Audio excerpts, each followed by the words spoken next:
ইমোশনের জায়গায় চলে আমি আজকে ভাবছি একটু কথা বলতে চাই।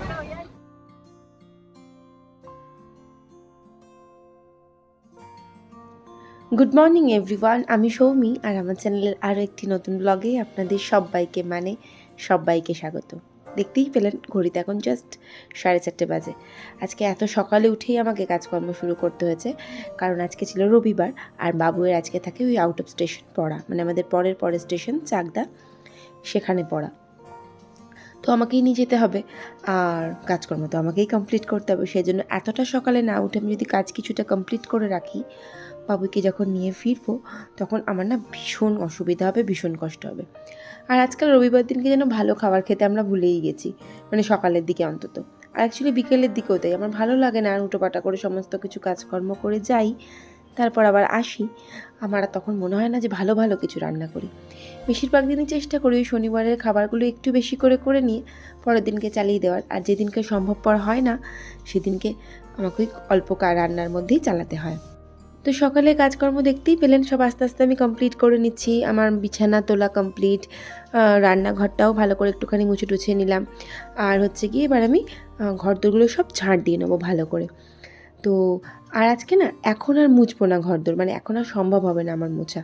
আমি মুছবো ঘরদোর পরে পরে বলতে ওই এসে সমস্ত রান্না বান্না কমপ্লিট করে নিয়ে আমি তো আরেকবার ধরুন, মানে এখনও স্নান করব না, ফিরে স্নান করব, তারপর রান্না বান্না করে ঘরদোর মুছে আরও একবার ফ্রেশ হয়ে নেবো, তাহলেই কমপ্লিট হয়ে যাবে। তো যাই হোক, এখন আমার ঘরদোরটাও ঝাড় দিয়ে নিলাম। অ্যাকচুয়ালি যতটা পারি খুব তাড়াতাড়ি করে কাজগুলো আমি করার চেষ্টা করি, কারণ আমাকে তো টাইমের মধ্যে ট্রেন ধরতে হবে না। তো আমি চেষ্টা করি 6:24 একটা ট্রেন থাকে, সেই ট্রেনটা ধরার, না হলে 6:30 একটা ট্রেন থাকে, আর তারপরে থাকে 6:40 একটা ট্রেন। আর 6:40 ট্রেনটা যদি আমি মিস করে ফেলি, তাহলে সেই প্রায় 15-20 মিনিট 25 মিনিট পর একটা ট্রেন আছে, তো ওটা হলে তো মানে পড়াটা লেট হয়ে যাবে, কারণ বাবুয়ের পড়া থাকে সকাল 7টা থেকে।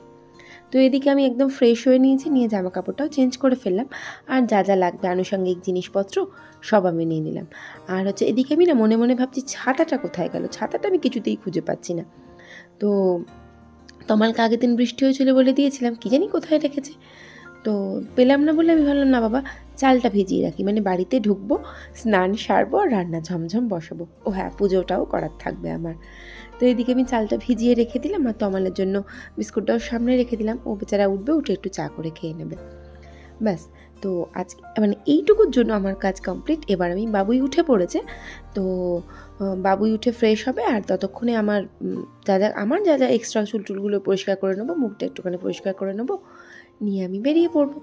তো সকালে তো বিশেষ কিছু মাখা জোকার নেই, একটু সানস্ক্রিনটাই বেস্ট।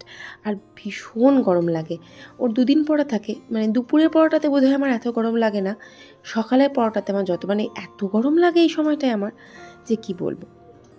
তো এরপর আমি একটুখানি ক্রিমগুলো লাগিয়ে নিচ্ছি, আর বাবু এর মধ্যে রেডি হয়ে নেবে। তো আর হচ্ছে গিয়ে আর একটুখানি আমি লিপস্টিক লাগাতে খুব ভালোবাসি, একটুখানি টিন্ট আছে না, লিপ টিন্ট চিক টিন্ট, ওইগুলো একটুখানি ইউজ করে নিলাম। তো এদিকে বাবুইকে বললাম যে বাবা তুই একটুখানি একটা বিস্কুট খা, মানে এর বেশি ওর কিছু খাবে না এই সাত সকালে, মানে ঘরে তো কিছু নেই এমন নয় ব্যাপারটা, কিন্তু উনি খাবেন না, না চা, মানে চা করে দিলে হয়তো খেত, তো আমাকে বলেও নি, আমি আর ভাবেও নি, কালকে দেখি নেক্সট উইক থেকে একটু চা করে নেবো সকালবেলা, মা বাবাটা একটু চা খেয়ে বেরোবো, মানে আমার যেমন ব্ল্যাক কফি খেলে হয়ে যায়, ওর হয় না, ওকে দুধ চাই করে দিতে হবে। তো এদিকে আমি টোটো ভাড়াটা হাতে নিয়ে নিলাম, কিন্তু এত সকালে না টোটোটা পেতে একটু সমস্যা হয়ে যায়। যদি টোটো না পাই, আমাদের বাড়ি থেকে তো স্টেশন একদম ঢিলছড়া দূরত্বে, মানে ওয়াকিং আওয়ার্সে 2 মিনিটসও লাগে না জোরে হাঁটলে, আমি জোরে হেঁটে বেরিয়ে যাবো। যদি টোটো না পাই তবু টাকাটা আমি একটু হাতে রেখে দিলাম।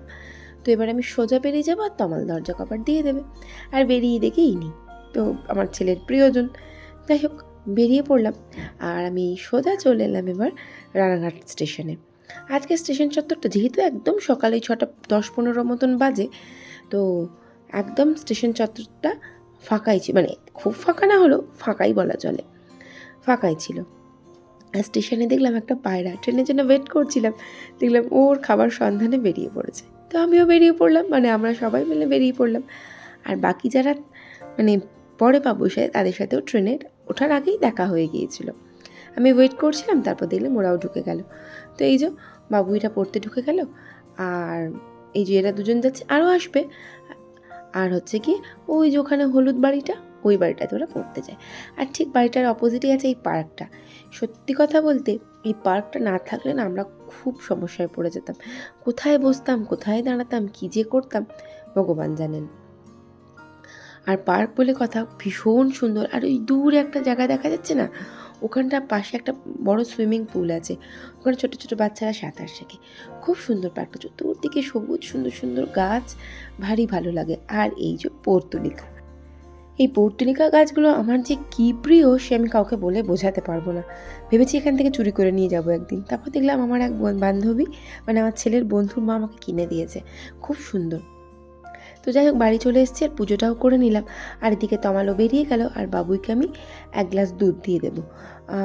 দুধটা গরম বসিয়ে দিয়েছিলাম আর কমপ্লান দিয়ে দেবো।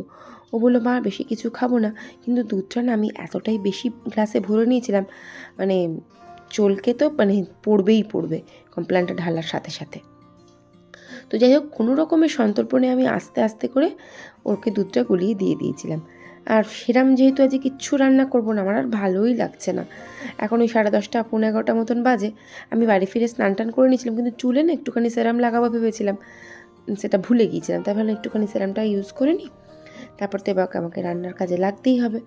তো ভাতটা এখনও বসাইনি, ওই অত সকালে চাল ভিজিয়ে গিয়েছিলাম, কিন্তু ভাতটা বসানো হয়নি।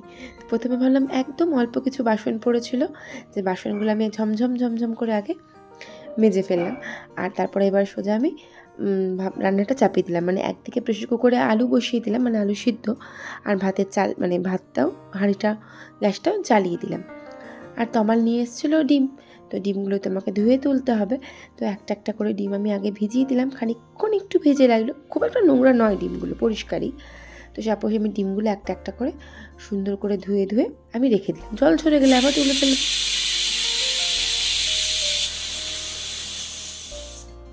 তো এদিকে আলুতে সিটি পড়ে গেল, আর আমি গ্যাসটা অফ করে দিয়ে এসে এখানে কিছু উচ্ছে কেটে নিলাম। আজকে উচ্ছে ভাজা, একদম সিম্পল উচ্ছে ভাজা, ফ্রিজে আছে ডাল, আর হচ্ছে গিয়ে আলু মাখা। তো উচ্ছেটা কেটে নিয়ে পেঁয়াজের জন্য আলু মাখার জন্য পেঁয়াজগুলো আমি সুন্দর করে লাল লাল করে ভেজে তুলে নিলাম। আর তারপরে আমি উচ্ছেটা ভাজার জন্য বসিয়ে দিলাম। তো এদিকে আলুটাও মেখে নিই, আলু মাখা। আর এই আলু মাখাটা সবচাইতে বেশি আমিই খাবো, কেউ খাবে না। মানে বাবুই একটু খাবে, তমাল তো একদম নামকা বাস্তে ছোবে কি না তার ঠিক নেই, আর আমি খাবো।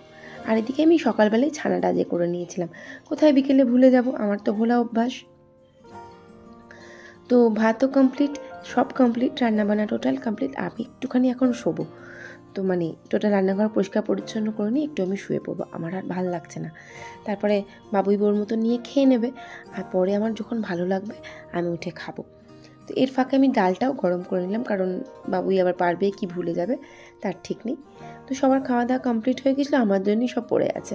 তো আমিও খেতে বসে গেলাম, আর তৃপ্তি করে এখন আমি খেয়ে নেবো। আর ব্লগটা এখানেই আমি শেষ করলাম। ভালো লাগলে প্লিজ পাশে থাকবেন, আর ভিডিওটা দেখার জন্য থ্যাংক ইউ।